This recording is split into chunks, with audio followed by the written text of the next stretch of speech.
Happy holidays. Want to give your host a gift? Consider subscribing, rating, and reviewing the show this holiday season. It really helps the show grow. From all of us at Believe, have a Merry Christmas, everyone, and a Happy Holiday. Hello, and welcome to Around the Political World with John Rothman. I am your host, John Rothman. If you're a fan of the show, make sure to hit the follow button on the top right of Apple Podcasts, Spotify, or wherever you are listening at this very moment. When you hit follow, leave a review or share an episode with a friend. It helps other people discover the show, keeps us going. As I like to point out each and every day, it expands our base. Tonight at 9 o'clock Eastern Time, 6 o'clock on the West Coast, the President of the United States will address the nation. He's asked for the time to talk about what's happening, what he's accomplished, what he's done. And a very good friend of mine called me last night as soon as the announcement was made and said, "John, I'm not going to listen to him." Mistake. You have to listen. He is the President of the United States. And so tonight, beginning at 6 o'clock out here in San Francisco, I will be listening avidly to what the President has to say. There's a blockade of Venezuelan oil. I want to know what he has to say about that. Perhaps he'll talk about Susie Wiles' interview in Vanity Fair. Maybe not, but maybe he will. Maybe he'll address the question of the decision by the Secretary of Defense not to release the film footage, which would tell us what happened when America attacked for a second time and two people who clearly were shipwrecked were killed. There are so many topics the president could touch on.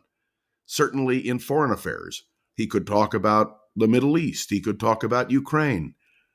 There's a lot that the president could talk about tonight, and here's the reason why we have to listen. Because he is the President of the United States. And whether you agree or disagree with particular policies, there is no doubt what the president says, what he does, his actions make a huge difference. And so tonight we should tune in. And most assuredly, tomorrow when I record the Around the Political World with John Rothman, I will have to talk about what he has said. I want to speak for a few minutes about an article in Vanity Fair. Now, I know that most people don't read Vanity Fair, but this is an interview with Susie Wiles, the Chief of Staff to the President of the United States, the first woman to occupy that position. And her comments are critical. Let me remind you, she was the campaign manager for Donald Trump in the campaign of 2024. She was the one who really guided him through troubled waters and who helped him secure not only the nomination, but the election. And now she has been, according to all Democrats and Republicans alike, an extremely effective White House Chief of Staff. She has kept Donald Trump, at least as much as is possible, on the rails. And that, people say, is her great strength. Now, will the president fire Susie Wiles? Evidently not. Although you may remember David Stockman, who worked for Ronald Reagan as director of budget. And Stockman, when he gave an interview back in 1981, was taken to the woodshed, so to speak. But that will not happen, evidently, with Susie Wiles, despite her comments about a broad variety of individuals in the cabinet, in the administration, and indeed the president himself. Is Donald Trump a dry alcoholic? That's right, a dry alcoholic. After all, his brother died of alcoholism, and he is a teetotaler. Somebody asked me, what does that mean? It means you total your tea, not your liquor. But the simple fact is that Donald Trump has the reactions, according to Susie Wiles, who grew up herself in a home with an alcoholic father, of an individual who responds as if he were an alcoholic. The simple fact of the matter is that Donald Trump's responses are not necessarily rational. We all understand that. He shoots from the hip, and sometimes, well, we don't know where the actual buckshot goes. Let me give you an example, though, of the contradictions of this president. Pete Hegseth, the Secretary of Defense, I hasten to point out, not Secretary of War, but Secretary of Defense, made the announcement yesterday that there will not be an investigation into the shooting which took place, a second round, if you will, which killed two individuals following the attack by the United States on what the administration is calling narco boats.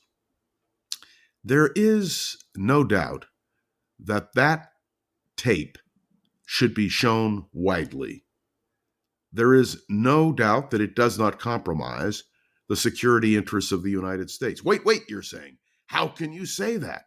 Because so much tape has been released of America striking on so many different occasions, I can't imagine that this tape would have anything else but the shooting, the killing of two people clinging to a boat which had essentially been sunk, which violates international law, which violates the rules of law. And of course, when you stop and you think about it, Donald Trump is the president. He is the commander-in-chief. He says he has no problem with the release of the tape. And yet Pete Hegseth clearly does. Well, no doubt, because the question is, did Hegseth order the actual attack? And was that attack a war crime? It's a serious question, and one which we are going to be dealing with, no doubt, as members of Congress, Democrats and Republicans, clamor for the release of that tape. But there is something else, and that is the power of a president to be commander and chief. That means that when Donald Trump orders the sealing of Venezuela's shipping lanes in order to interdict any boats which may be carrying any product, it shows the power of the commander-in-chief. And it is important to note that Congress has no ability to control or constrain a president when he proceeds. Remember, the War Powers Act did not, and I want to underline this, did not limit a president's power to make war. It expanded the president's power to make war. And that was the reason why the late Senator Tom Eagleton, who was the one who first came up with the idea of a War Powers Act, voted against the War Powers Act. As he told me, this doesn't limit the president's power, it expands the president's power. And so when you boil it all down, there is really no check on a president when he deals with his own power as commander-in-chief. And that leads me to what is happening in Ukraine. I owe all of you an apology. The apology comes because I have not emphasized nor discussed in greater detail the tragedy unfolding in the Ukraine. The fact is that Volodymyr Zelensky, the president of Ukraine, Zelensky has made clear that they will not surrender any territory. And the demand of Vladimir Putin is that territory be surrendered. More than that, he wants a cap on the Ukrainian army. Now, the question is, why does this fit into the context of presidential power? Because in the end, our support, that is the United States' support for Ukraine, hinges completely on whether or not we support Ukraine. And that question rests solely with the president. So we now watch to wait and see what will happen. And of course, we have witnessed not peace in the Middle East, not by a long shot. Donald Trump said we had a peace agreement with Hamas. Well, we now know, and we knew then, that there was no peace agreement with Hamas. But it means that Donald Trump creates his own reality. And that, to me, is something we need to reflect on. Because what we'll hear tonight at 9 o'clock Eastern Time from the President of the United States is his interpretation of reality. And that includes affordability. There is no doubt that the President will suggest that we are much better off than we were 1 year ago when Joe Biden was president. There is also no doubt that inflation still plagues us. There is also no doubt that prices continue to rise. All you have to do is take a look at what you're doing for your holiday shopping.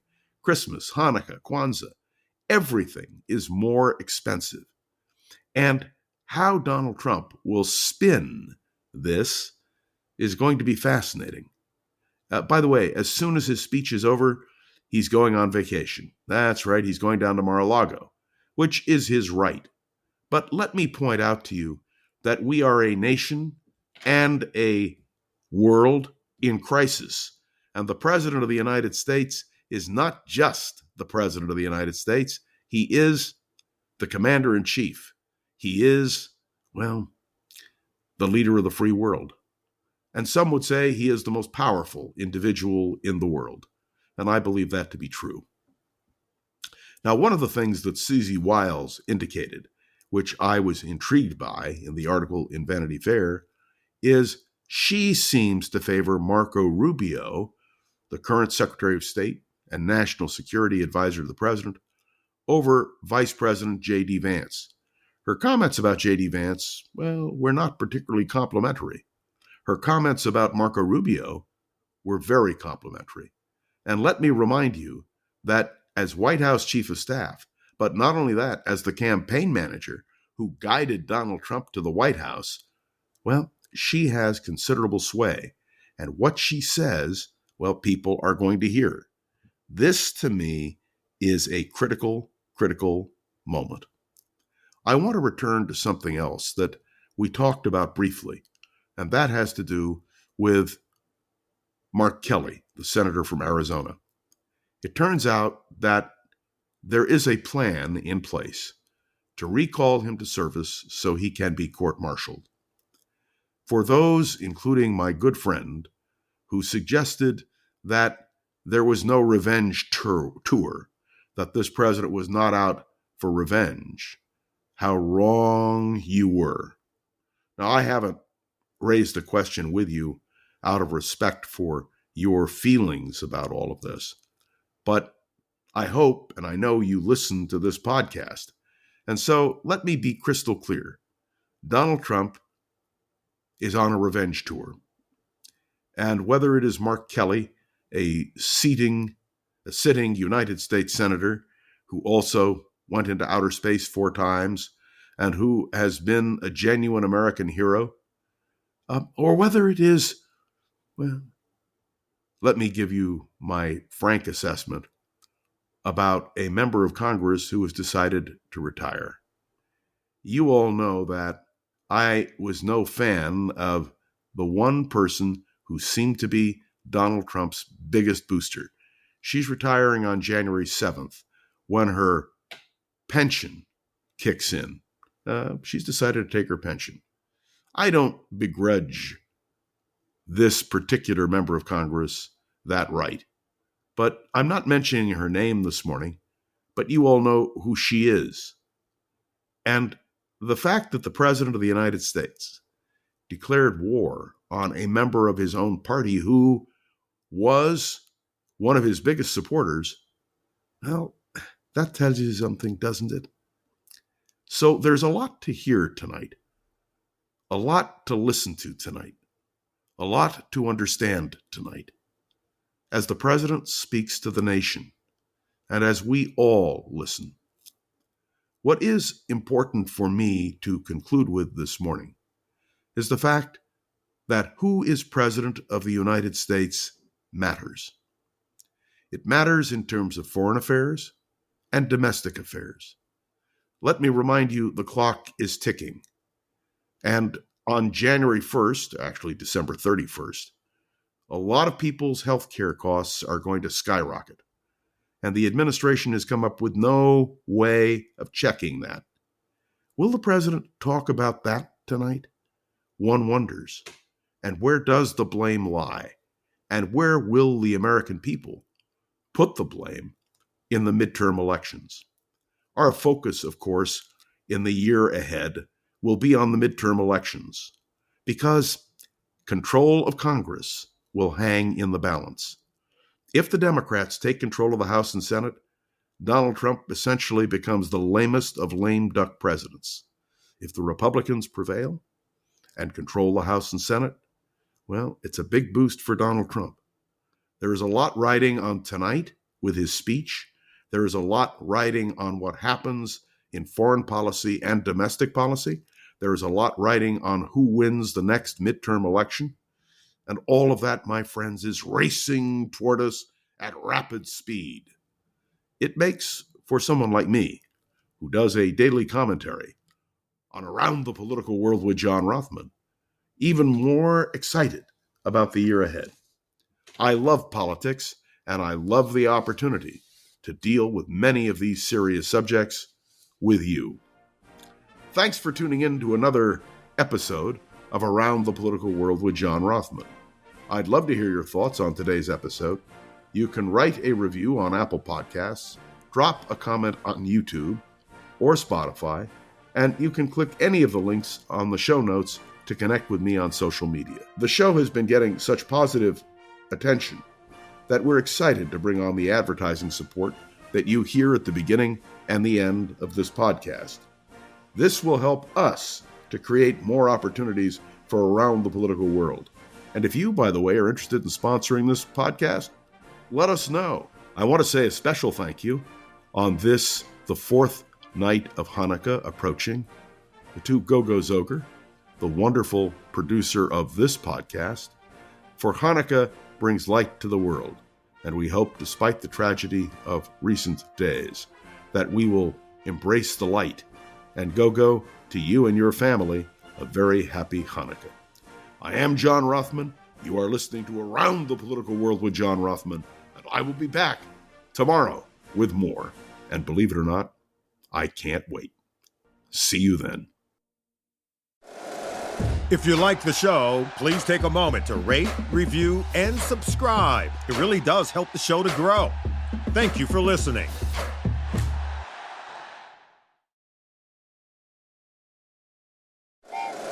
Happy holidays! Want to give your host a gift? Consider subscribing, rating, and reviewing the show this holiday season. It really helps the show grow. From all of us at Believe, have a Merry Christmas, everyone, and a Happy Holiday.